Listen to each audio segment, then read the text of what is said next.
नमस्कार दोस्तों, मेरे चैनल में आप सभी का स्वागत है। तो कुछ ऐसे समर प्लांट की मैं जानकारी दूंगी जो बहुत आसानी से हो जाता है। उसके बीज आप फरवरी में लगा सकते हैं और अप्रैल मई तक आपके अच्छे फ्लावरिंग होंगे और बहुत ही कम प्राइस में आते हैं। जैसा कि आप ये देख रहे हो, ये जीनिया का है। तो इसके बीज 10 रुपये, ये पैकेट जो है 10 रुपये के समथिंग में आते हैं। तो इस समय आप लगा दीजिए तो आपका बहुत ही अच्छा ये समय बहुत ही अच्छा है जीनिया के लिए, बालसम के लिए। और फिर आप ये देख रहे हो कोसमोस के लिए। कोसमोस भी काफ़ी अच्छा सिमिलर लगता है सनफ्लावर की तरह। ये देखिए सनफ्लावर है, मिनिएचर वाला है जो इसमें बहुत सारे फ्लावर होते हैं। ये सन गोल्ड है जो सनफ्लावर की वैरायटी है, तो आप इसे भी लगा सकते हैं।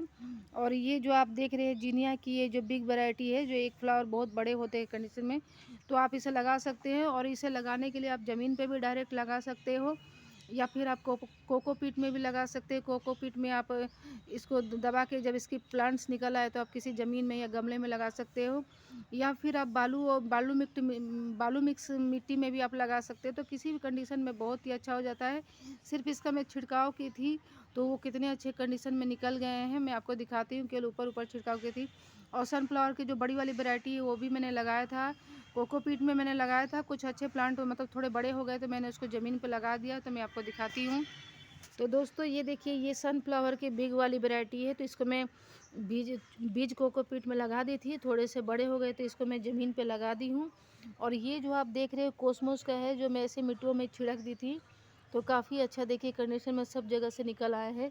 इसके देखिए ये छोटे छोटे हैं। तो ये केवल मैं छिड़की हूँ तो, लेकिन अब ज़मीन के नीचे दबा देंगे या कोकोपीट में तो और अच्छे कंडीशन में आ जाएंगे। तो दोस्तों इन सब बीजों को लगाने के काफ़ी सारे तरीके हैं। ये जो आप देख रहे हो, ये मिट्टी में मैं लकड़ी के कुछ पाउडर और नीम की पत्तियां और मिक्स कर दी हूँ कोकोपीट के साथ में। तो आप इस ऐसे भी लगा सकते हो। अगर कुछ भी आपके पास नहीं है तो सिंपल मिट्टी पे भी आप लगा सकते हो।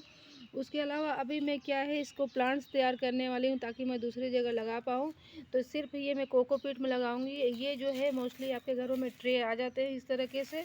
इसमें ये जो आप देख रहे हो बोरिया, जो कट्टा बोलते हैं प्लास्टिक का, इसको आप रख दीजिए। इससे क्या होता है, हल्के हल्के पानी का छिड़काव करोगे तो जो एक्स्ट्रा पानी होते हैं वो निकल जाएंगे।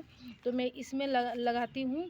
और इसका छोटे छोटे, या फिर आपके पास छोटे छोटे डिब्बे हो, कुछ भी छोटे छोटे डिब्बे हो, जैसा कि मैंने ये सनफ्लावर का लगाया था पहले, तो इसमें मैंने लगा दिया है। और ये जब अच्छे प्लांट्स हो जाते हैं तो फिर मैं ज़मीन पे या गमले में लगाती हूँ। तो इस तरीके से आप कोकोपीट में भी, ये जो दिख रहा है आपको, ये जीनिया का ये वाली वैरायटी है। तो इसको मैं थोड़े से लगा के आपको बताती हूँ। इसी तरह आप सभी के बीज लगा सकते हैं, सिंपल मिट्टी में, मिक्स खाद में, या फिर कोकोपीट में आप लगा सकते हो। कोकोपीट में ये होता है कि इसमें भी अच्छे ग्रोथ होते हैं, लेकिन जब बड़े साइज़ के हो जाए तो आप मिट्टियों में ट्रांसफ़र कर दें। और इस मिट्टी में आप थोड़े से वर्मी कंपोस्ट या काऊ डंग भी आप डाल सकते हैं।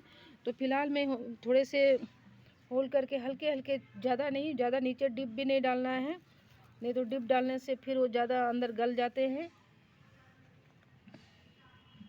ये देखिए, और थोड़े थोड़े से मैं इसमें डाल दूंगी। और चिंता करने की कोई बात नहीं है दोस्तों। अगर 10 रुपये के लाए हैं, 10 रुपये में भी अगर आपके 3-4 प्लांट हो गए तो ये भी बहुत ही अच्छी बात है। कोई घाटे की बात नहीं है कि आपको घाटा पड़ गया है। इस तरह करके, और आप हल्के हल्के छिड़काव कीजिएगा, बहुत ज़्यादा पानी मत डालिएगा दोस्तों। और 1-2 दिन पे आप चेक करते रहिए, थोड़े से सूखे लगे तो फिर हल्के हल्के हाथों से, या फिर आपके पास जो स्प्रे बोतल होती है उससे आप छिड़काव कर दें।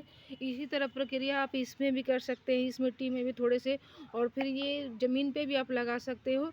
तो ज़मीन पे मैं एक ऐसे ही सनफ्लावर, जो बिग सनफ्लावर है, इस तरह मैं कोकोपीट में इस तरह लगा के, और फिर जब बड़े हो गए तो मैं ज़मीन पे लगा दी हूँ। कुछ कोसमस के जो है मैं ऐसे ही ज़मीन पे छिड़काव कर दी थी, तो उसे एक्स्ट्रा जो हो गए तो ऐसे छिड़क दिया था, तो उसके भी प्लांट्स हो गए। तो मैं ये बताना चाहती हूँ कि किसी भी कंडीशन में हो जाता है। केवल मैं कोसमस के ज़मीन पे ही फेंक दी थी, मतलब उसको मिट्टियों में दबाई भी नहीं थी, फिर भी अच्छे कंडीशन में हो गए हैं। तो मैं आपको दिखाती हूँ पहले। तो दोस्तों ये देखिए, ये बिग सनफ्लावर है, जो इसमें बड़े बड़े सनफ्लावर के फूल खिलते, तो इसके बीज मैंने लगा दिए थे कोकोपीट में, और थोड़े से बड़े हो गए तो ज़मीन पे लगा दी। ये रहे हमारे कोसमोस के, जिसके बीज को मैंने छिड़क दिया था यूं ही। और इसके देखिए अच्छे कंडीशन में हो गए हैं काफ़ी सारे। देखिए आपके सिर्फ ये ऊपर छिड़कने से हो गए। तो आप ऐसा किसी भी प्लांट्स को लगाए तो घबराएं नहीं, सभी प्लांट्स अच्छे हो जाते हैं। सभी प्लांट्स के लिए मेन मिट्टी होता है, पानी होता है, और थोड़ी सी धूप होती है। तो ये चीज़ों का ध्यान रखें, सभी प्लांट्स आपके गुड लुकिंग होंगे, अच्छी ग्रोथ में होंगे।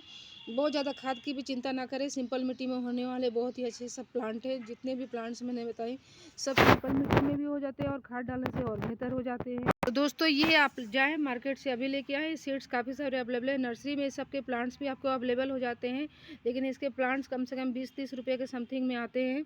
कुछ प्लांट्स आपके 40 रुपीज़ के समथिंग में आ जाएंगे, लेकिन आप सस्ते में चाहते हो तो आप इसको बीज लगा सकते हो इस कंडीशन में। और इसके काफ़ी सारी वैराइटीज़ आती है दोस्तों, इस बार तो बहुत ज़्यादा है, मतलब हो गया है इसके और सारे वैराइटीज़ हैं। समर फ्लावर बहुत सारे होते हैं, देसी वाले और फिर इस तरह विदेशी वाले, सब बहुत सारे प्लांट्स होते हैं जो इसको एक वीडियो में बताया नहीं जा सकता है। तो आप फिलहाल इतना ही लगा दीजिए, आपके गार्डन फूलों से हरा भरा हो जाएगा। और देसी प्लांट्स कुछ चलते चलते मैं बता देती हूँ, जैसे कि चमेली के हैं, मोगरा के हैं, चंपा के हैं और इसके पारिजात के हैं। तो आप ये सब लगा सकते हो, वो भी बहुत ही अच्छे कंडीशन में हो जाते हैं। पारिजात के सॉरी अपराजिता के हैं, अपराजिता के 2 कलर में आते हैं, ब्लू और वाइट कलर में, तो आप वो भी लगा सकते हो। उसके भी बीज लग जाते हैं, कटिंग से लग जाते हैं। और जो मैं प्लांट्स बताई हूँ, चंपा के, चमेली के, मोगरा के, वो सभी कटिंग से लग जाते हैं। तो आप इस समय ही लगा लो ताकि आपके अप्रैल मई तक आपके फ्लावर होने लगेंगे सभी प्लांट्स में। और इस तरह मैं फ्लावर अभी दिखा नहीं रही हूँ चंपा के, चमेली के, क्योंकि अगर मैं फ्लावर दिखाऊंगी उस समय काफ़ी ज़्यादा समय निकल चुका होगा। उस समय आप कटिंग लगाओगे तो सही से ग्रोथ भी नहीं होगा, इसीलिए मैं अभी बता रही हूँ। फरवरी का मंथ है, आप सभी कटिंग लगा लो, जो भी बीज लगाना हो लगा लो, बहुत ही अच्छे गुड लुकिंग कंडीशन में हो जाएगा। और दोस्तों ये जानकारी कैसी लगी प्लीज़ हमें कमेंट करके ज़रूर बताएं। और अगर आपको कुछ डाउट हो तो आप वो भी मैं सवाल पूछ सकते हैं कमेंट करके। कुछ बाकी रह गया तो हम है ना आपको नेक्स्ट वीडियो में जानकारी दे दूँगी अच्छे से। तब तक के लिए बाय बाय दोस्तों, मिलते हैं नेक्स्ट वीडियो में नए प्लांट की जानकारियों के साथ।